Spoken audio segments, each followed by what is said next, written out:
It's another Thunder Thursday here on newsok.com. I'm Jenny Carlson, joined by part of our Thunder coverage team, two-thirds of the coverage team that witnessed that big win last night as the Thunder now heads into the All-Star break. I am at our new downtown office, first time that we are here since we moved in, so if we have any technical difficulties, I will take the blame, but joining me from his home really not too far away now, Anthony. Anthony Slater, Thunder beat writer. What's up? Yeah, can you hear me? Yep, sure can. Yeah, you're about 7 minutes. I did the walk the other day. It's about 7 minutes or so away, walk. Not bad. So, if you got a bike, you could be here in about a minute, I think. Yeah, well, depends on how crazy I want to get on the downtown roads, but if you time me, I bet I could do it in 2 minutes. If you were on the clock, I get it. And from his home in Norman, Barry Trammell joins us. Barry, how's it going? It's going pretty well. Good deal. If I walked it, it would take me about 7 hours. It would not take you 7 hours. Oh, you mean from your house in Norman? From my house, yeah. Well, better than 10 when we were up on Broadway Extension. Well, that's true. Yeah, well. Hey, Thunder Thursday is brought to you by Wheeler Chevrolet. Take the drive down I-40 and save yourself some money there in Hinton. All right, guys, well, let's get talking about the Thunder. Obviously playing some really good basketball right now. Winners of 3 straight as these guys head into the All-Star break this weekend. Let's start with you, Anthony, and do this for me. Describe the first half of the Thunder season in one word. Crazy. As crazy a regular season. I've only covered 2 on the beat. I've really only covered 3 if you include this season I blogged. You guys have obviously been here longer. This had to have been the craziest up and down first half with, injuries, obviously, and everything, wins, losses. Oh, you think they're back, and then they have a losing streak. You think they're done, and then they're back again. It's really had it all, and it's really set up what should be a wild second half and, into the playoffs as far as they can go.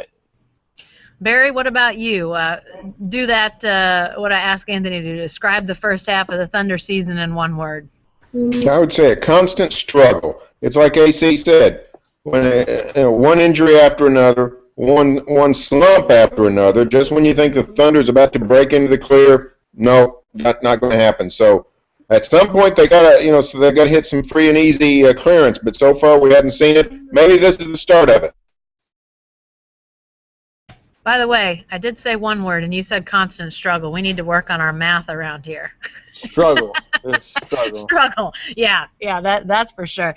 And the struggle looked like it could potentially continue last night as a couple different guys had injuries, which, frankly, guys, it just seems like this has become sort of how it goes. Serge Ibaka gets whomped in the nose by, I believe, Zach Randolph's elbow. He has to leave for a while, comes back. Dion Waiters comes up hobbling on a twisted ankle, it looked like, later in the game. Obviously, Steven Adams and his hand. I know Anthony's in mourning for Big Steve going down for a while. But Anthony, I know it's brought to us by the American Red Cross, but any Thunder injury update, especially as it relates to those 2 last night? Serge Ibaka, I believe, Instagram post today that said he did. Good news, I didn't break my nose. Mm-hmm. He'll be fine. I mean, even if he did break his nose, that's not usually typically a long-term thing. Sometimes guys just wear a face mask. That's not really an issue going forward. Durant, we'll see. We'll see how much he does at All-Star Weekend. I mean, it sounds like it's just a soreness thing. It's not a structural or a refracture type deal, at least at this point. He was limping pretty bad last night, as bad as we've seen since the surgery. But, he's talking about maybe playing in the All-Star game. So I think he can and should probably, maybe get 10 to 15 minutes in the All-Star game this weekend. And I think if he does play in it, that's a good sign that it really just is a soreness thing that he may have to deal with the rest of the season. He may have to deal with the rest of his career. Who knows? It's a concern, but I don't think it's as heavy of a concern as we might have thought in the fourth quarter last night. Well, Barry, let's talk about KD's foot for just a second because you guys saw him hobbling around. Everybody that was at the peak saw him hobbling around, really hard to miss. Then he's got the big ice pack essentially around his foot on the bench. Scott Brooks saying after the game that if it was more than sore, he wouldn't have played. So this was just strictly a soreness issue. But how troubling is this in your mind, Barry? Oh, it's a little bit concerning because of what we've seen. The plagues of Egypt seem to be descending on Egypt with the Thunder. So Serge Ibaka gets hit in the head, and you think he's probably got a concussion, knocks him out 2 weeks. Durant's limping, so he's out a month. You just come to believe the worst, but I think it's going to be okay. I actually buy Scotty Brooks' story about the soreness. When you come back from an injury, it does develop some soreness. And he's played such off and on basketball. If he'd been able to play straight since the surgery, it might be one thing. But he's had the off and on going on, so I can buy that. Yeah, and like you mentioned, the reason why everyone's so concerned is because of what Durant's been through. If he started limping in a February game last year, people would have been like, oh yeah, well he's got a little maybe twisted an ankle or something. Yeah, definitely so. Hey, Barry, Anthony mentions that he feels like Durant may get in the 10 to 15 minute range, or maybe could. I don't know what you want to say there, but what are your feelings about his All-Star game participation? Well, if he plays more than 15 minutes, there needs to be an investigation. Adam Silver and Sam Presti having a sit down with Steve Kerr. If I'm Steve Kerr, I tell Kevin, you know what, Kevin, I really think you ought to play 42 minutes. I'll take you out for 3 minutes and a half, and let's see some defense tonight. Have somebody talk some smack, get the East mad at Durant, get everything going. But put him in a ton of pick and rolls. Yeah, if cooler heads prevail, Durant will play about 5 minutes at the start of the second quarter, about 5 minutes at the start of the fourth quarter, and call it a weekend. Yeah, I don't think he needs to be playing very much, guys. In fact, we were talking in here in the office a little bit ago, considering what we saw last night. If they wanted to, give him one of those, we were talking about golf carts earlier up here, the fact that we might need to get a fleet of golf carts to take people around downtown. I think if they want to just get him a golf cart and let him sort of hang out over the weekend, it wouldn't necessarily be a bad deal at all. Hey, Anthony, let's switch gears here, talk a bit about Mitch McGary for a second. Kind of came back down to earth last night. But, some good performances, obviously, by Nick Collison, Kendrick Perkins, Serge Ibaka after the facial whatever last night. It looks like this Thunder front court is fairly strong, fairly deep, and that's obviously without your guy Steven Adams. Is that group a best in the West type of potential for the second half? No, I mean, it's not better than, the front line they play. I know they outplayed the Grizzlies last night, but it's not a better front line than the Grizzlies. But it may be as promising a front line as this franchise has ever had as far as Steven Adams is 21. He's a starting center. He seems to be emerging. Serge Ibaka, though he's having a little down year, is 26. I mean, he's still a really solid player. And then you got Mitch McGary coming up, it's early, but he's starting to – I know it's 2 games and 2 double-doubles, but he seems to have some David Lee type potential, and he's only 21 too, him and Adams. So I think they've never felt as good about their front line of the future as they do right now. You're on mute, Jamie. Glad I got somebody here to help me. Thanks, AC. As Anthony says, Barry, this front court probably wouldn't be considered better than a Marc Gasol, Zach Randolph, and then on into the Grizzly bench when it comes to depth. But when you talk about 5 guys that can all play some defense, some play better offense than others, how much, how does this set up the Thunder potentially for the playoffs? When you think about, who could be in their way, there could be some pretty formidable teams that would stand between the Thunder and a potential run to the NBA Finals. The most underrated aspect of this Thunder team in the last 4 or 5 years always has been its interior defense. And the top 2 things this team has going for it is elite scoring with Durant and Westbrook and interior defense with Perkins, Ibaka, and Collison. And then you've got Adams coming along and playing well. Now Mitch McGary, who's not any kind of defensive whiz, now and may never be, but he's a very accomplished offensive player. So the interior depth of this team is underrated. And when they play a Memphis, when they play a Houston, when they play a San Antonio, teams that can hurt you inside, the Thunder has a counter for that. That's why I think somebody like Golden State would be a bad matchup for the Thunder, while a Memphis, despite their many repeated close battles, would actually be a good matchup for the Thunder. Yeah, I think that's a good point, Barry, especially in the West where you've got these teams with some really awesome, basically, guys in the paint, whether you're talking about DeAndre Jordan and Blake Griffin or Gasol and Randolph. I mean, while those guys have some defensive prowess too, the Thunder's locked them down in past years. Duncan, while obviously the Spurs got him last year, that's really been an area where they've been able to neutralize some of the best players in the West, teams that really do have that height advantage. It's going to be interesting to see, I think, too, what the rotation becomes when Steven Adams gets healthy. Anthony, do you feel like Scott Brooks will alter anything considering what he's seeing out of these guys right now? It's going to be interesting because you got to think Adams is going to get right back in the starting lineup, and then you have backup center minutes to kind of divvy out between Kendrick Perkins and Mitch McGary, and everyone, all on this panel understand Kendrick Perkins' importance, especially against a team like Memphis.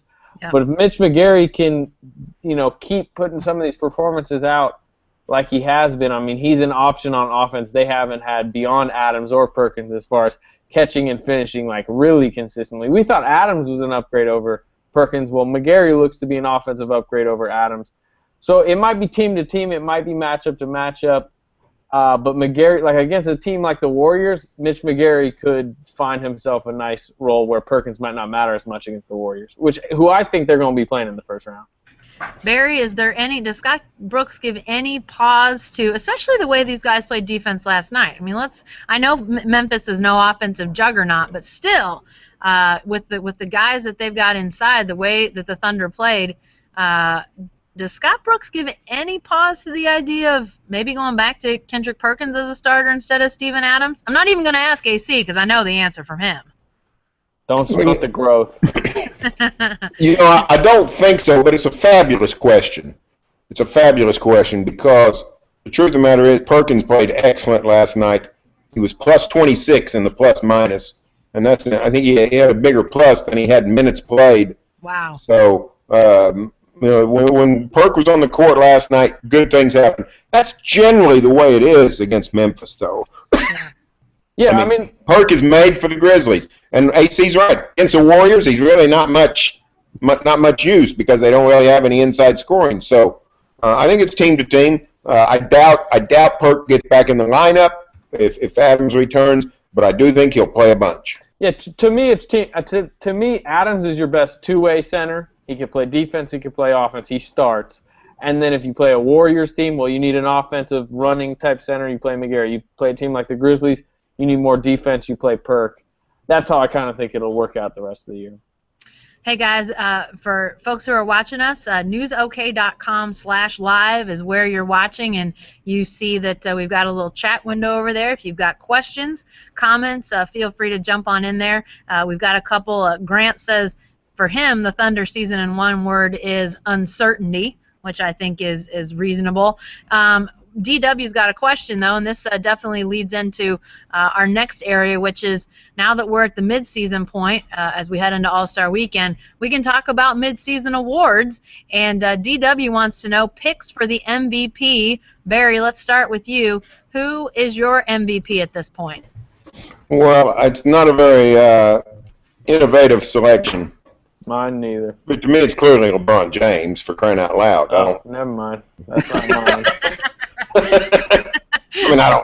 If anybody wants to pick somebody besides LeBron, they're going to have to give me a really good reason. Now, there's other good candidates: James Harden, Steph Curry.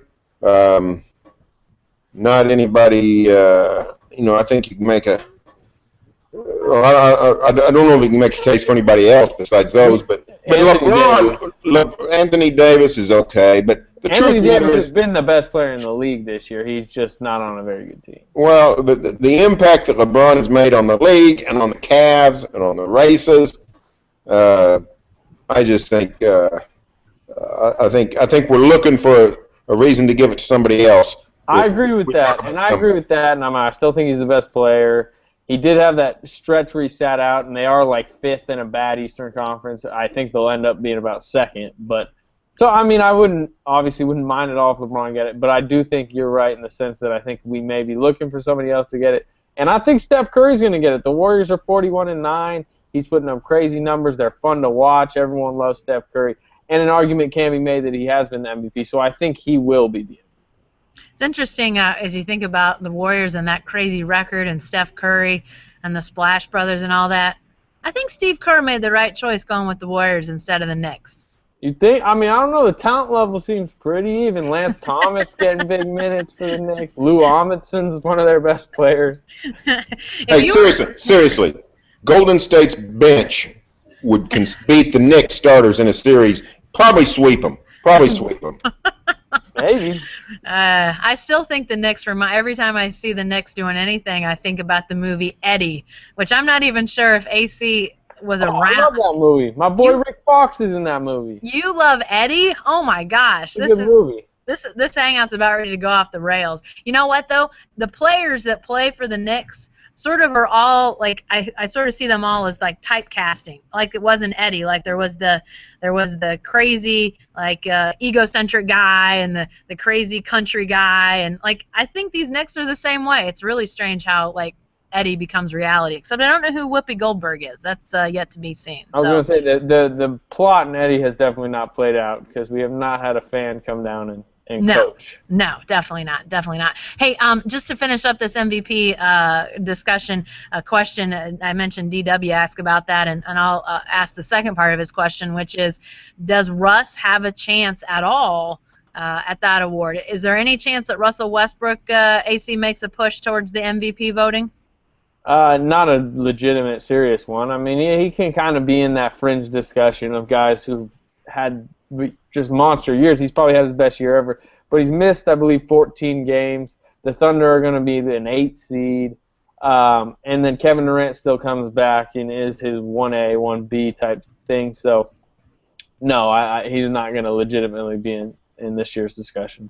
Russ's problem is this: if the Thunder has a strong second half, it's going to be Durant. It's going to be Durant as part of it. Russ may still be playing great, but if Durant doesn't play, or say gets hurt again or whatever, then that's the only chance Russell has. But the Thunder, I think, has shown that it's not going to do much without Durant and Westbrook. So I don't see any scenario by which Russell MVP of the playoffs, sure. MVP of the regular season, I don't think so.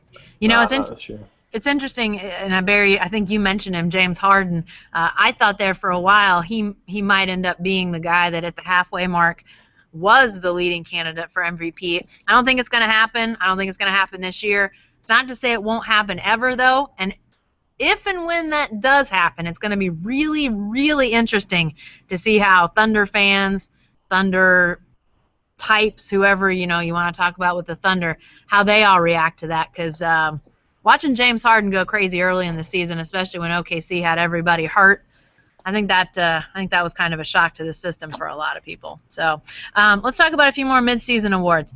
Anthony, let's talk Defensive Player of the Year. Who gets your vote right now for Defensive Player of the Year? Oh, that's a good question. Defensive Player of the Year.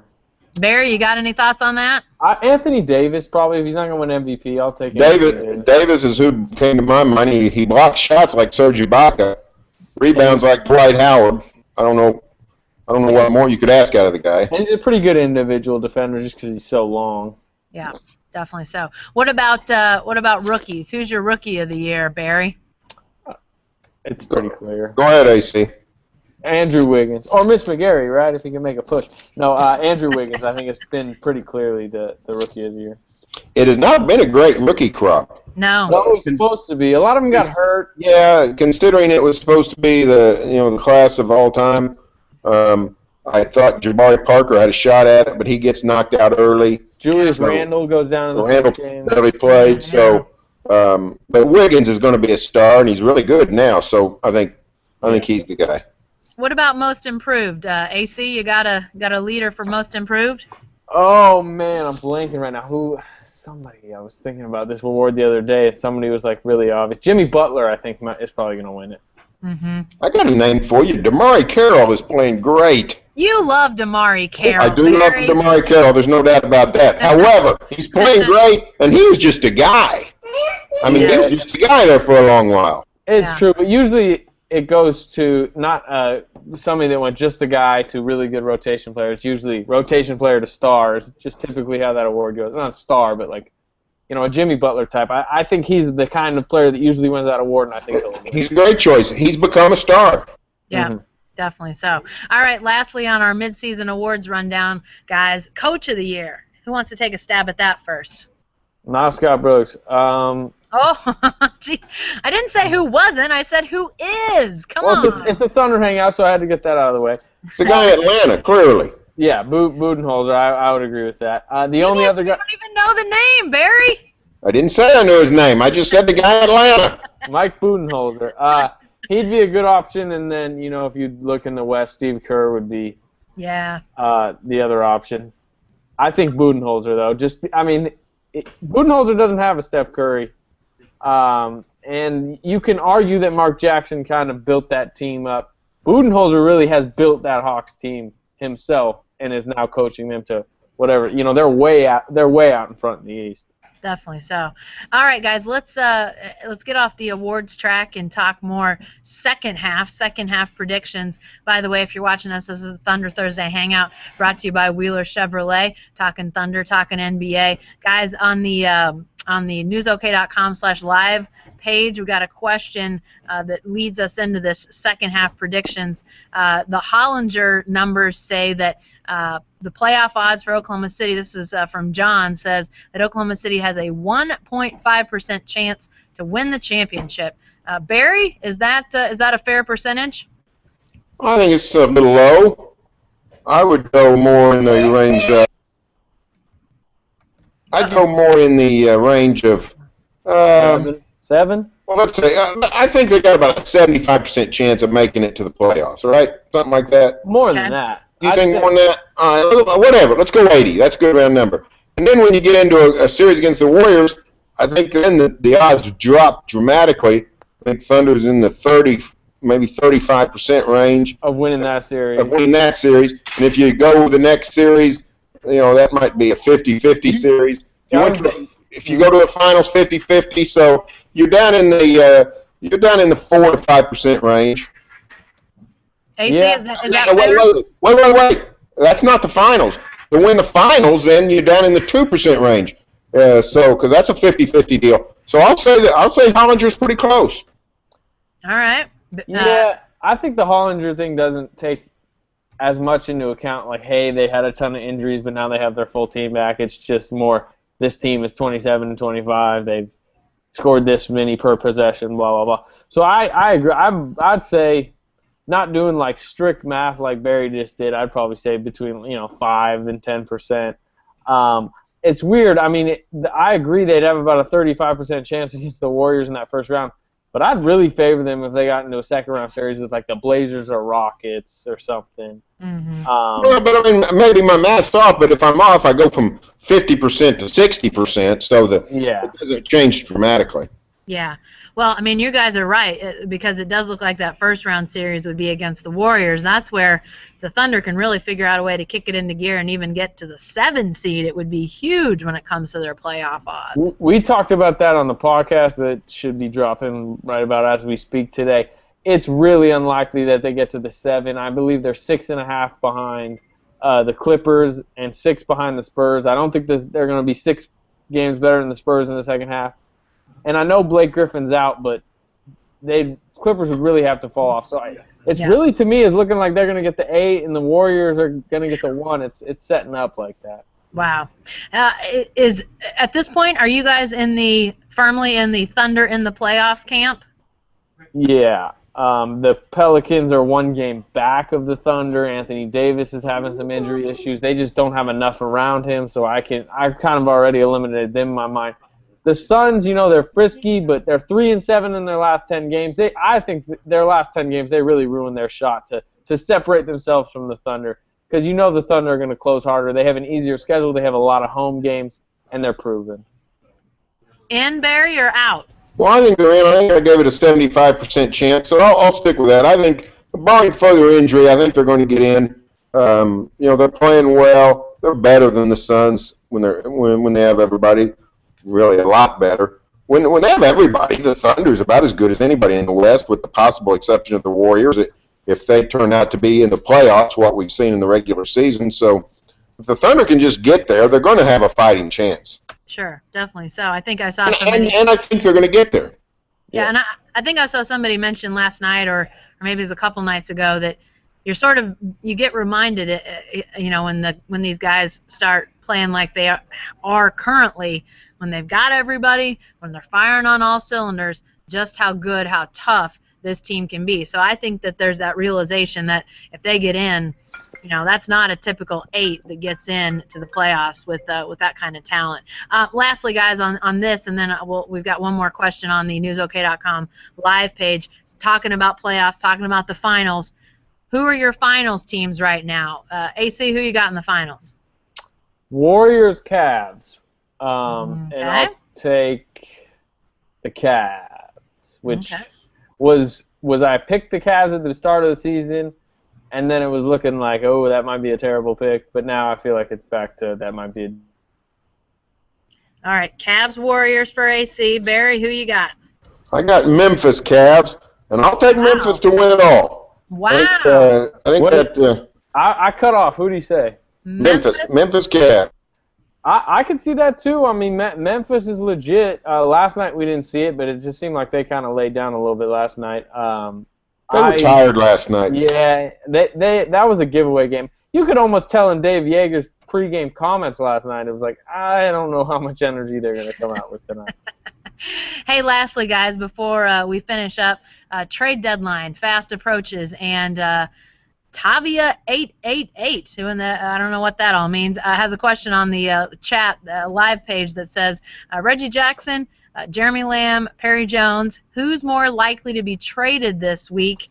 And is there any chance that Wilson Chandler, who's looking decent from time to time, any chance that maybe he's on the Thunder radar? AC, what are you hearing about potential trade deadline trades? If I had to rank those 3, or at least pick the guy I think is gone, I'd say Jeremy Lamb. It seems better for both sides. Jeremy Lamb gets a fresh start somewhere. The Thunder maybe get a second-round pick or some type of asset and just kind of cut ties with him.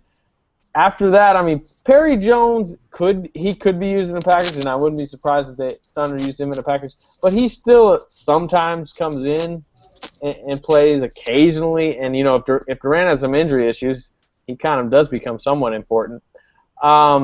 Reggie Jackson, I just don't think they'll get enough. I don't think they'll get a rotation player, so I think they're going to keep him through the season, maybe not. Wilson Chandler, if Reggie Jackson's gone, he could be in a package to get a guy like Wilson Chandler. Maybe that is something they do. I think the wing position is where the Thunder are the weakest. Barry, what's the likely trade deadline scenario for the Thunder? Do something, do nothing? What are we going to see out of this team? I think it's most likely they do nothing. Of those 3 guys mentioned, I think it's most likely that Perry Jones is gone for this reason. I don't think the Thunder can get enough to warrant trading Jackson. I think AC is right. And I don't think anybody wants Jeremy Lamb. Well, Perry Jones has some value. He's had some games this year where you thought, hey, this guy's an NBA player. He's big. He's athletic. He's a prince of a guy. I think there would be some teams interested in Perry Jones. If you're the Sixers, though, do you not say, well, we have 9 second-round picks the next 2 years. Here's 1 or 2 of them, Thunder. We'll take a chance on Jeremy Lamb. He has had some he's had some 20-point nights. I'm not saying he's going to be an NBA player, but why not roll the dice with a couple second-round picks if you're the Sixers? Hey, laughing at me, Barry? I think he was laughing at you, or maybe. No, I was laughing with that old names. I I don't think the Sixers have any interest in Jeremy Lamb. I'm just saying there's got to be some team that, hey, here's a second-round pick, we'll take a chance. Some team, yes. The Sixers, no. Hey, lastly, guys, before we go, real quick, I guess part of All-Star Weekend is some sort of All-Star fashion show. We haven't heard if Russell Westbrook or Kevin Durant or anybody like that is going to be involved, but wouldn't you think that those guys would at least be contenders to win if there's such a thing as winning the fashion show? Not Durant. I mean, he's You mean not Durant? He dresses better than Westbrook. Well, yeah, but just because you dress up funny and say I'm a fashion maven doesn't mean you look good. Well, I'll just say Durant doesn't stand out above other guys that are going to be out there, so I don't think he's. If it's a standout show, then give Westbrook a chance. If it's a fashion show. Where's Serge Ibaka? Yeah, Serge Ibaka. Put Ibaka in that thing. Put Caron Butler in that thing. Put Derek Fisher in that thing. Yeah, exactly. Derek Fisher he must have had 300 suits. They're going to use this year. That's true. That's true. Hey, thanks for joining us on this Thunder Thursday Hangout. Be sure to stay with the best coverage team anywhere at newsok.com and every day in the Oklahoman. Thanks, guys. See ya.